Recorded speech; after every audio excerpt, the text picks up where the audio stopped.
pilih presiden tuh yang serius. Pasangan nomor 1 adalah satu-satunya yang menyusun visi misinya menggunakan, kalau bisa dibilang, 2 dimensi. Assalamualaikum warahmatullahi wabarakatuh. Kembali lagi di channel Prayoga Muhammad. Ya teman-teman semua, akhirnya kampanye Pak Anies di Batam sangat-sangat meledak pesertanya, dimana memang banyak banget yang datang sampai menjadi lautan manusia. Tapi masih saja ya ada yang menggoreng kayak kemarin itu, di mana itu yang dia syutingnya pagi-pagi gitu, mengatakan kalau wah kampanye Pak Anies nggak ada orangnya nih. Tapi ternyata banyak banget teman-teman semua. Ya mungkin ini salah satu ya tanda kalau memang banyak masyarakat yang menginginkan perubahan. Dengan Pak Anies lah banyak perubahan yang akan dilakukan oleh Pak Anies. Tentunya hal ini yang membuat masyarakat pun antusias untuk datang mendukung, memberikan suara kepada Pak Anies. Oke teman semua, kali ini gue akan reaction lagi ya beberapa video bervariasi ya. Ada video kocaknya juga, ada penyemangatnya juga, ada parodinya juga. Nah ini ada salah satu video ya dari Pak Prabowo yang sudah diedit oleh netizen, yang dimana kata-kata Pak Prabowo sendiri yang justru melawan Pak Prabowo itu sendiri. Coba kita lihat videonya. Karena saya mengerti bahwa saya tidak pinter, jadi saya butuh orang-orang pinter banyak sekitar saya gitu. Kalau nggak pinter itu apa? Apa? Apa? Kalau orang tidak pinter apa?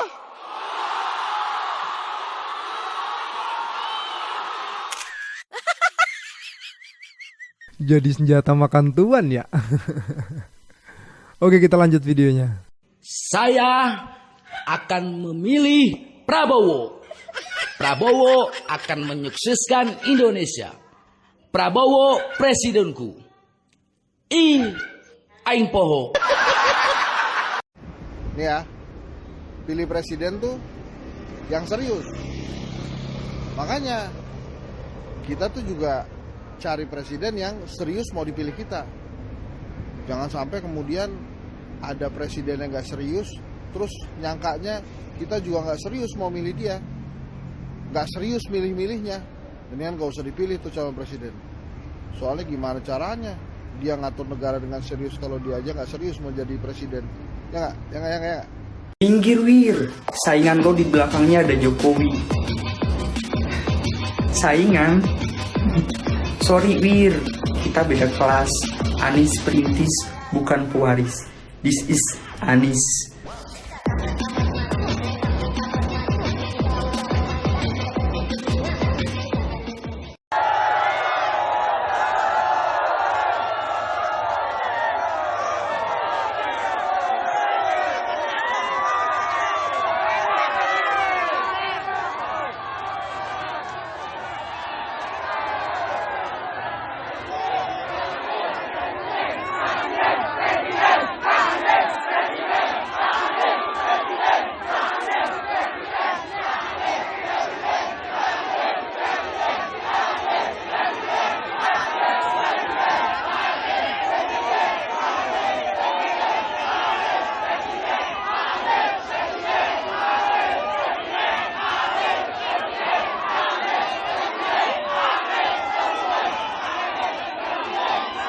Wow, lautan manusia ya, di mana masyarakat Batam antusias untuk menghadiri acara Pak Anies ya. Ya, apalagi kalau bukan desak Anies.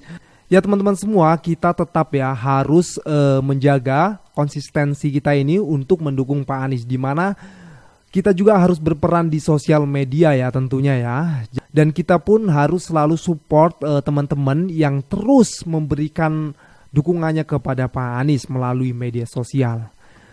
Oke, coba kita dengarkan video yang satu ini. Aku mengajak kalian yang mendukung Pak Anies Baswedan dengan gerakan like, share, komen, apapun apapun video yang ada di beranda kalian yang mengaitkan atau yang terkait dengan Pak Anies Baswedan. Like, comment, share. Like, comment, share. Jika kalian tidak bisa membuat video atau video-video terkait Pak Anies Baswedan, lakukan like, comment, share. Itu aja yang bisa kalian lakukan agar Pak Anies menggaung di sosial media. Sudah saatnya perubahan. Ya, itu salah satu tipsnya ya. Mungkin ini bisa diterapkan juga untuk kita semua yang mendukung Pak Anies. Ayo kita bersama menuju perubahan. Semangat! Oke, kita lanjutkan videonya ya. Selamat pagi mama dan anak-anak papa. Tuh lihat tuh, kamu udah keren belum tuh? Keren gak tuh, mau ke kantor ini. Sekarang mah zaman Pak Prabowo mah, hidup kita udah enak, pejabat gaji dinaikin kayak kita, hidup kita lebih sejahtera. Gak ada lagi tuh korupsi-korupsi lagi. Ya kemarin tuh pendukungnya Pak Anies sama Pak Ganjar, repot-repot. Sekarang buktinya kita udah nggak usah korupsi lagi, gaji udah dinaikin ya. Wih, hebat ya, Pak. Oh iya, Pak, villa yang di puncak tapi jadi beli kan? Bagaimana? Villa 3M. 3M. Iya. Kalau 3M kita bisa nabung dulu, Mbak. Kan kalau satu kali masa jabat 3M itu agak susah sih. Kita nabung dulu ya, sabar dulu gimana? Ah, gimana sih, Papa? Kemarin aja janjinya pas sudah jadi pejabat mau langsung dibeliin. Sekarang ngomongnya beda lagi. Ada dasar suami gak jelas. Ya udah, papa korupsi lagi. Ya inilah mungkin gambaran parodinya ya. Tapi gini teman-teman semua, benar sih kata Pak Anies kalau korupsi itu harus dimiskinkan biar mereka takut. Kalau hanya dinaikkan gajinya tetap saja tidak bisa teman-teman. Soalnya apa? Orang korupsi itu bukan karena butuh tapi karena keserakahan. Itu sih. Oke teman-teman, kita lanjut videonya ya. Kayak gini nih contohnya, narasi-narasi nggak jelas dari pendukung Samsul. Siapapun yang berseberangan pasti dituduh buzzer, dituduh influencer. Padahal udah jelas banget tuh, dana kampanye Anies Mohaimin cuma 1M. Bagaimana mungkin dana 1M mampu bayar buzzer, bayar influencer? Gue bikin spanduk sendiri, bikin stiker sendiri, duit sendiri. Ikhlas sepenuh hati karena pengen pemimpin yang adil, memihak pada rakyat kecil, nggak kayak kalian dibayar duit gocapan aja, girangnya udah nggak keturunan. Iya nggak tuh? Terkhusus pendukung 01, tapi pesan ini bisa juga dipakai untuk pendukung capres lain. Untuk pendukung 01, jadilah pendukung yang baik, jangan lakukan 3 hal ini. Pertama, kalau capres lain datang ke tempat kamu, jangan teriakan nama Anies.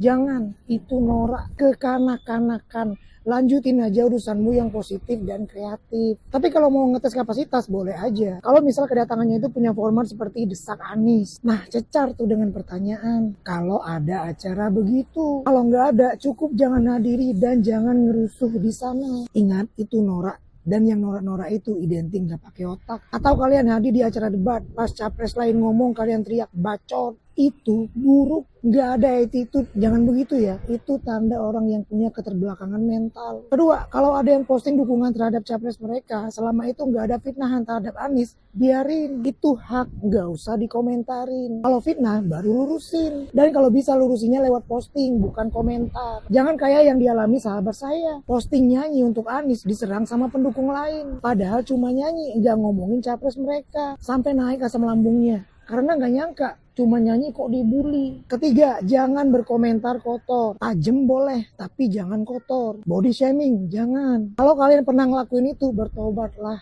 Jangan terpancing dengan tingkah laku buruk pendukung lain. Kayak beberapa hari lalu, masuk ke live saya cuma untuk komentar muka lu jelek banget. Pokoknya jadi pendukung yang baik, gak apa-apa dibilang munafik karena selalu ngomong yang baik-baik. Memang, orang yang hatinya jahat bisa menipu dengan ngomong yang baik-baik. Tapi orang yang hatinya baik gak akan mampu ngomong yang jahat-jahat. Semangat ya dukung 01-nya, menang kalah itu urusan belakang. Yang penting dukung aja dengan attitude yang baik, yang buruk-buruk buang. Kalau soal suara udah jelas Pak Anies menang. Tetapi kalau yang jadi presiden nanti nggak tahu siapa. Soalnya belum apa-apa, Bawaslu lolos, MK Mahkamah Konstitusi lolos. Katanya negara demokrasi, katanya negara hukum, katanya negara demokrasi. Kok kayak negara kerajaan? Gimana hukum dikendalikan oleh penguasa? Sorry ye. Cukup 2 kali pilih Pak Prabowo. Nanti 2024 tidak hayati. Aku tidak kejam karena pilihanku orang benar. Pak Anies is the best. Nah, yang terakhir teman-teman, coba kita dengarkan ya kata-kata dari Pak Anies ini, mungkin bisa menjadi inspirasi untuk kita juga dalam memilih calon presiden. Dan juga nanti ada netizen ya yang memaparkan mengapa dia harus memilih Pak Anies. Pasangan nomor 1 adalah satu-satunya yang menyusun visi misinya menggunakan, kalau bisa dibilang, 2 dimensi. Satu adalah dimensi sektor. Sektor itu artinya apa? Pendidikan, kesehatan, perindustrian, energi, itu sektor. Nah, semua menyusun dengan sektor. Apa yang mau dikerjakan di tiap sektor. Nah, pasangan nomor 1 satu-satunya yang membuat dimensi kedua, yaitu dimensi wilayah. Apa yang dibutuhkan untuk Sumatera, apa yang dibutuhkan untuk Jawa, apa yang dibutuhkan untuk Sulawesi, apa yang dibutuhkan untuk Papua, apa yang dibutuhkan untuk Kalimantan, yang itu berbeda-beda tiap tempat. Jadi, kita jangan menganggap Indonesia itu sama. Indonesia itu memiliki variasi yang tinggi sekali.